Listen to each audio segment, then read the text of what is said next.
Okay, now we're doing the mean and the variance of a random variable. Now, he says that in his earlier chapter, chapter 2, they calculated the mean and the variance of of data, and that's the first way that we learn about mean and variance. But now we learn about it in the context of a random variable, which is actually the way we did it in the previous videos when I was using the other book.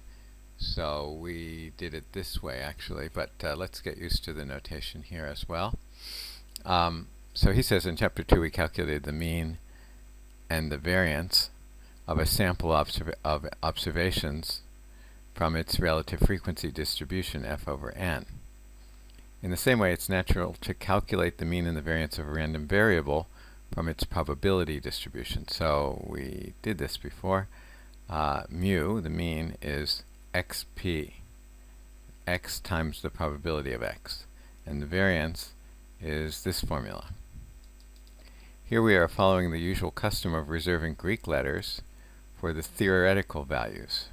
So we use Greek for the theoretical values, so we also say we use them for the populations. So mu is the Greek letter mu, equivalent to m for the mean, and sigma is the Greek letter sigma, equivalent to s for the standard deviation. So when we're talking about data, we use m and s, but when we're talking about random variables, we use mu and sigma. Of course, probabilities can be viewed as just long-term relative frequencies, so we've discussed that in other earlier videos, from the population of all possible repetitions of the experiment. Thus, we often call mu and sigma squared the population parameters, or he says population moments, but either way, moment, you can call it moment or parameter, to distinguish them from the sample moments or sample we would call them usually they're not called, well, they can be called moments, but oftentimes they're called sample statistics, population parameters. And I think I've said that in the previous videos, but he's calling them sample population moments, sample moments. Okay, so we don't care. You can call it either one. That are calculated for a mere sample. Table 4-1 makes this clear. So he's just showing when you're talking about sample, this is the calculation, and this is the calculation when you're talking about random variables or populations. This is the calculation, and this is the calculation. The calculation of sigma squared can often be simplified this way, and he says he shows you how to do this in Appendix 4-2 and others. He shows you how to go from this statement to this statement. So this one is easier to calculate with. This one is easier to understand. Okay. How many girls in the average family?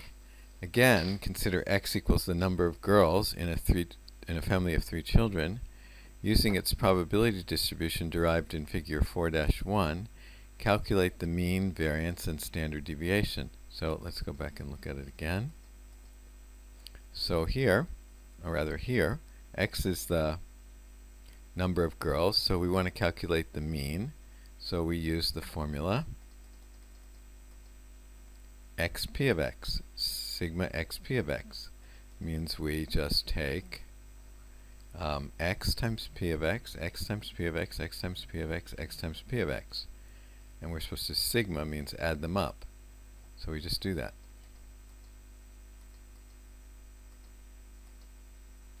So he does it. Well, maybe he doesn't show us. Oh yeah, here. He does it. Xp of x, you add them up, you get this. So that's the mean number of girls, or the expected number of girls in a 3-child family is 1.44. Okay, then you can also do calculations for sigma. So he shows you how to do it here. And you have to do this, and then sigma it. Means add this stuff up. And it turns out that the variance is 0.75. and the standard deviation is the square root of that. He also says this is using the easier formula. You can do it this way. You'll still get, of course, the same thing, square root of 75. I'm sorry, you'll still get 0.75. 0.75. And then, if you want the standard deviation, you take the square root of that. We emphasize that the distinction between sample and population moments must not be forgotten. So don't forget that there's a difference between the sample data and the whole population.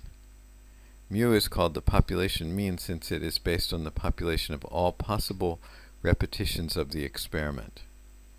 On the other hand, we call x bar the sample mean since it is based. So, when we're talking about the probability of a girl is, what did we say, 0.52, I think.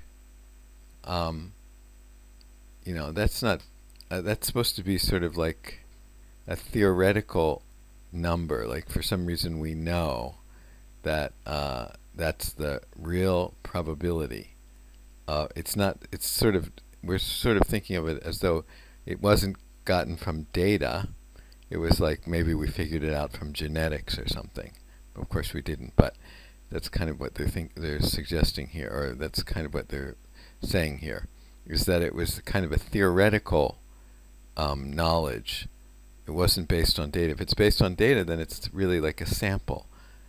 So we wouldn't necessarily use the symbol mu in that case. We would more likely use the symbol x bar.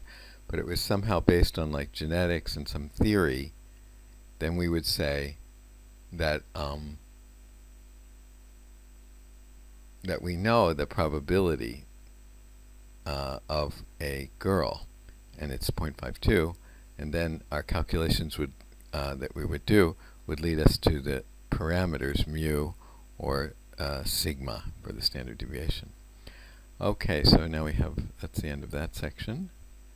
Now we have compute mu and sigma, so you can just do that here. That's pretty straightforward.